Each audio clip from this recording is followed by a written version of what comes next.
Ketika Tuhan membawa umat-Nya untuk mempersiapkan diri guna memasuki peperangan, ada dua aspek penting yang harus diperhatikan.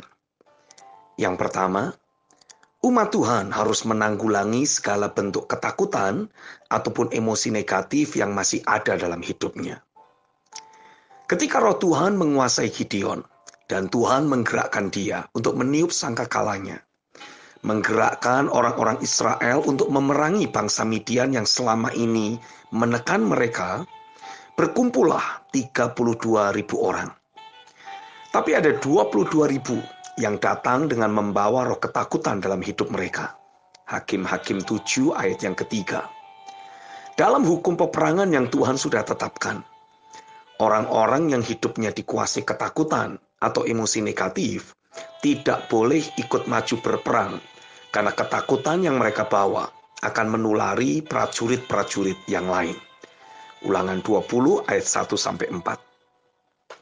Tidak bisa tidak, setiap orang percaya harus mulai dilatih untuk hidup, mempraktekkan membangun manusia roh, melakukan deklarasi firman, sehingga keberadaan mereka tidak terus hidup dalam kungkungan roh ketakutan atau berbagai emosi negatif lainnya. Sebaliknya, dari bertekun dalam melakukan deklarasi firman atau membangun manusia roh hingga hatinya berkobar-kobar, akan terjadi berbagai terobosan dan perubahan nature kehidupan. Setiap orang percaya tidak lagi hidup secara manusiawi atau lahiriah. Sebaliknya, melalui mengkondisikan diri untuk terus mengalami pekerjaan firman dan roh, setiap orang percaya jadi mulai berpindah, mulai hidup dalam keilahian dan kemuliaan Tuhan. Api Roh Kudus dan kuasa firman jadi mencetak ulang kecenderungan hati ataupun respon dan reaksi serta emosi yang kita miliki.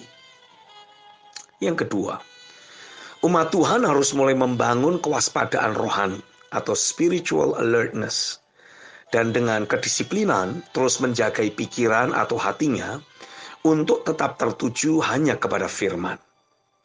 Ketika Tuhan menseleksi ke 10.000 pasukan yang Gideon miliki, Dia memerintahkan Gideon untuk membawa mereka minum dari suatu sungai. Yang minum secara mencedok air sungai dengan mempergunakan tangannya, dipisahkan tersendiri dengan yang minum secara langsung dengan mulutnya. Hakim-Hakim 7 ayat 4-6. Mereka yang meminum air dengan cara mencedok mempergunakan tangannya, menunjukkan adanya kewaspadaan, alertness dalam hidup mereka. Dan merekalah yang dipilih Tuhan untuk menjadi para prajurit Gideon. Para pemimpin wajib melatih seluruh jemaat untuk membangun mentalitas seorang prajurit.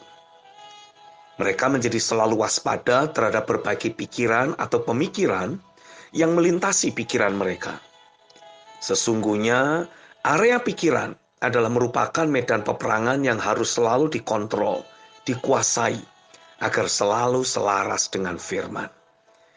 Kitab Filipi pasal 4 ayat yang ke-8 dalam terjemahan firman Allah yang hidup menuliskan, Saudara sekalian yang saya kasihi, pada akhir surat ini, saya ingin mengatakan satu hal lagi.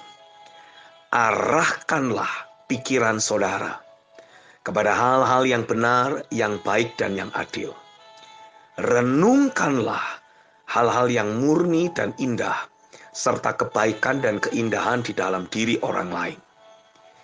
Ingatlah akan hal-hal yang menyebabkan saudara memuji Allah dan bersukacita. Di area pikiranlah, iblis terus menyuarakan berbagai suara-suara intimidasi demi untuk menekan atau mengintimidasi umat Tuhan. 1 Petrus 5 ayat 7-9. Tapi dari area pikiran, umat Tuhan juga harus belajar memenangkan peperangan rohani yang ada. 2 Korintus 10 ayat 3-6. Sebelum kita bisa menaklukkan musuh di luar sana, pertama-tama kita harus menaklukkan musuh di dalam diri kita. Dengan setiap orang percaya dilatih untuk menaklukkan segala pikiran di bawah Kristus, 2 Korintus 10 ayat 5-6, maka setiap orang percaya yang paling lemah sekalipun akan mulai dapat berseru, "Aku ini pahlawan." Yoel 3 ayat yang ke-10. Amin.